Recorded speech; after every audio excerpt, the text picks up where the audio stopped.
football giants. He had a mask on and he was by himself, but he wasn't by himself. And here's the other part, and I hate to rip pro football talk. It's not my style, but what kind of nonsense is that? For them to rip David Gettleman and then have the barrage of people following them doing the same thing. What's he wearing a mask for? He's sitting in his house in Jersey. The guy is a cancer survivor.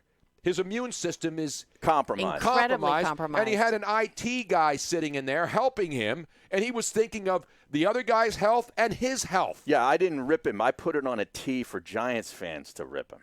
I said David Gettleman has a mask on alone in his house. But Giants he wasn't fans alone, in though. 3, 2, Yeah. 1. Well, yeah, of course. But they take the cue from the media people who want to rip all these guys. It's just like here in Philly. He had no decorations in his room, though. He looked like he was in like a bonus room of a new house that he just bought yesterday. I was expecting It was weird.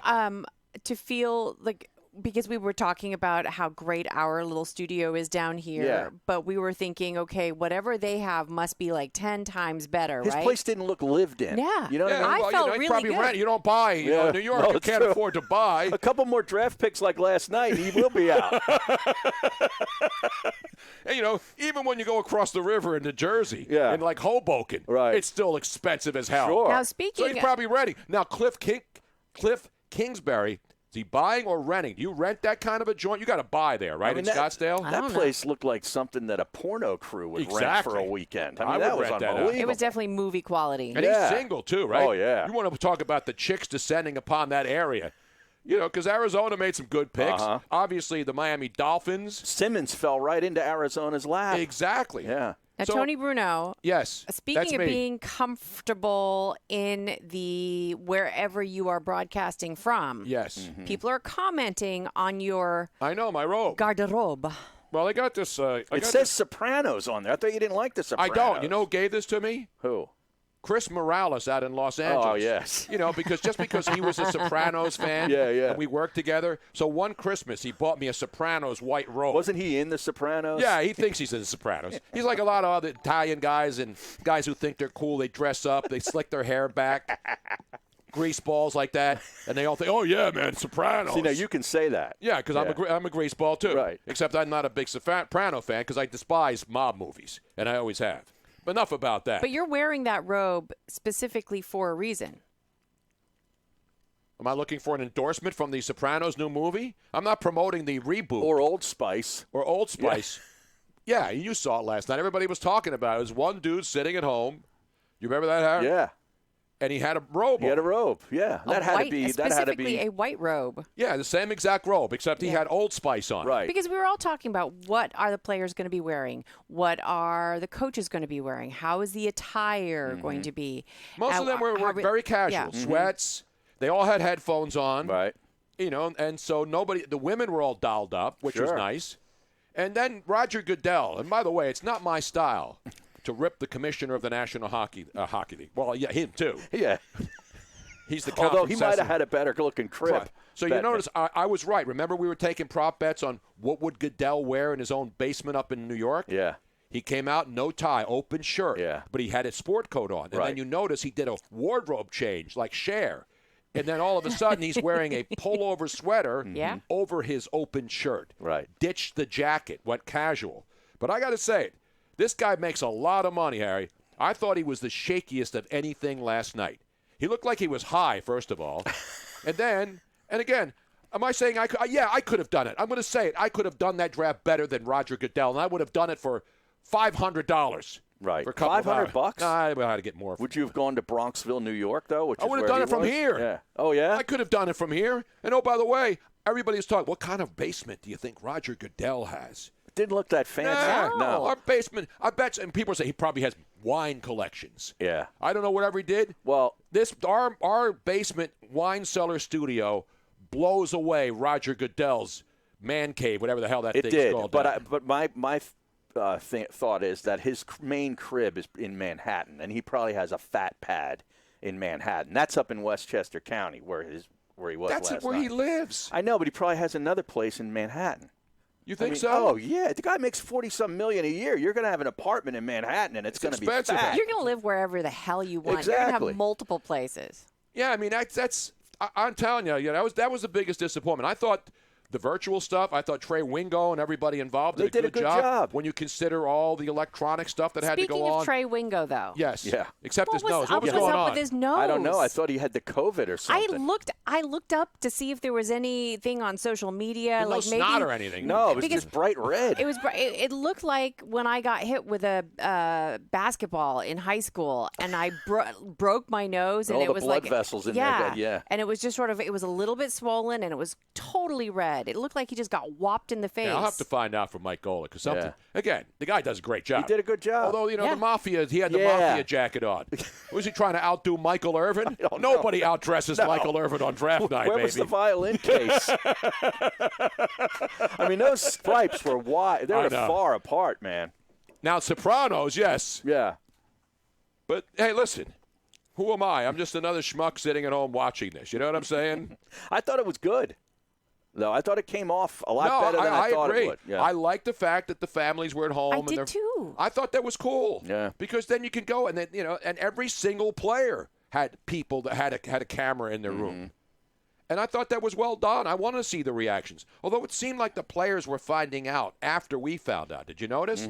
Because you're waiting, delay, and the commissioner makes the announcement, and then you're expecting the people to go crazy, and they're still sitting there like they didn't hear it yet. Yeah. So they must be on a delay. They're The people at home must have been on a delay from what we heard or saw on the air last night. There were a couple times when Trey Wingo was in. Now look at the reaction when they found out that he was picked by so and so, and you see them. They're just sitting there like, "Oh, that was a great reaction." Henry Ruggs did not look excited to be drafted by the Raiders. Did you see him? Yeah, but I think he was. He was just sort of sitting there like, he's the first receiver off the board. How can he not be excited? Hey, I'm just going by what I'm making observations, Tony. Well, that's all we can do here, Harry. But maybe he didn't hear it yet. My point is, a lot of these people, we were going crazy at home, or the people who had bets on it, but they didn't react until a couple of seconds later. So obviously, because I'm waiting for them to pick up a phone. Well, a lot of these dudes were on the phone, especially the one dude who was there, and then that's C.D. Lamb. C.D. Lamb, like the girl grabbed the phone away. You got to grab the phone away from the side piece. You know what I'm saying? You had this little drama. You had some baby mama drama going on. Well, maybe she was thinking it wasn't the commissioner. She was thinking it was somebody else. How about Mike Vrabel's setup? I'm still trying. I need an explanation. I do too. Okay? I mean, seriously. First of all, there's a guy on the can. It wasn't a guy on the can. It looked like a guy was sitting on a toilet with the door ajar. It totally looked like that. It did, but it wasn't. I did a forensic breakdown this morning. What? Because everybody was saying there's a guy taking a dump in the back room while Mike Vrabel's sitting there with one guy. So he had... I blew it up. I opened it up. And there was. He had the guy in one of those Frozone get-ups, with the uniform. What is that? It's what they wear down in Nashville. It's a unitard. So the one guy, if you're looking at TV, said he was on the left. That's a Frozone, whatever the hell it is. What does that mean? It's what they do down there in Nashville. I don't know what the hell. And then the other dude had number 50 on, and he looked like he was a reject from the Tiger King because he had like a dyed blonde mullet on and a jersey with number 50 on it. And then here's the coach sitting at his desk. Right. And then in the back off to the left, it looks like a guy sitting on a can taking a dump. With the door ajar. But it wasn't. It was glass doors that were closed because I watched it. I'd break this film down better than Brian Baldinger does doing a TCU game. Frozone or a Texas Tech game in the Big 12. Is a superhero who appears in the film The Incredibles. The Incredibles, that's right. Okay. Not Mr. Incredible, so not Mrs. Incredible. No, so it's nothing to do with Nashville. It's like it could be anywhere. And I watched both Incredibles, and I should have known that. Yeah. But I knew it was Frozone. But then the guy who was presumably taking a dump was a guy wearing shorts in the other room because I watched that room. It was a glass door. Yeah. Nobody has glass doors on their bathrooms, Harry. Well, you never know. No, not when you've got a camera in there. Maybe not in because Nashville. I saw other people walking around. I'm sure some people in California do. I saw people walking around in that same room. And so the one shot that everybody saw was a guy presumably looked like he was sitting on a toilet. Yeah.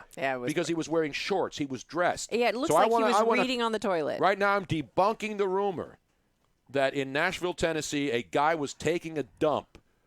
And by the way, did you see what Mike Vrabel did? What's that? He spit out tobacco into a styrofoam cup. Well, of course. During that. Ew. I mean, that's what you do. You're dipping, man. There were so many things going on in that one scene. First of all, he lips it out. As you know, Harry, is someone who used to do the dip, right? Used to. When you got it on your lip and it's going to stick on there and you got to lip it out, and you can't spit it out now because there's kids around. Right. None of these people had masks on. All their families, their kids are crawling all over the place. You want to talk about a coronavirus debacle? There's the shot right there. There's the Frozone guy. There's the dude that looks like he's on the can. But he's not. Look, there's a glass door. It's closed. So it's a reflection, is what you're saying.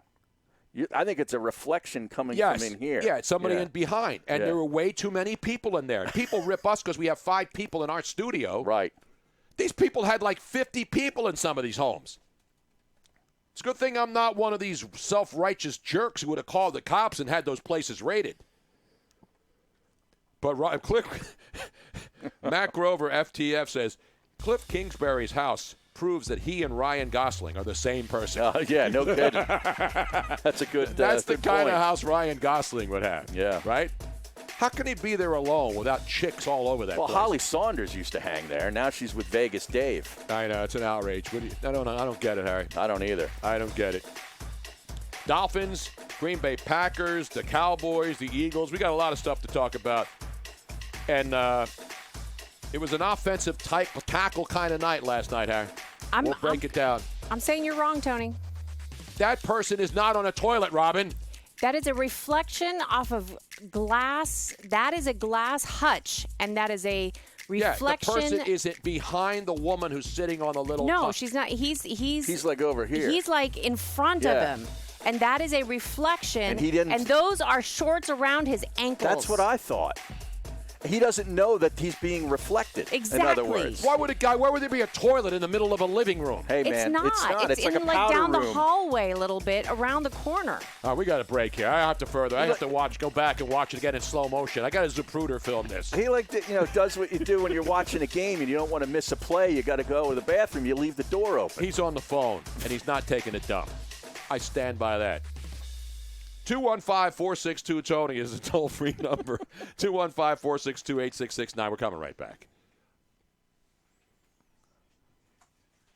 Okay, we are dissecting this on Twitch right now. Because watch, if you see it, there's a person in front of him. You see there's a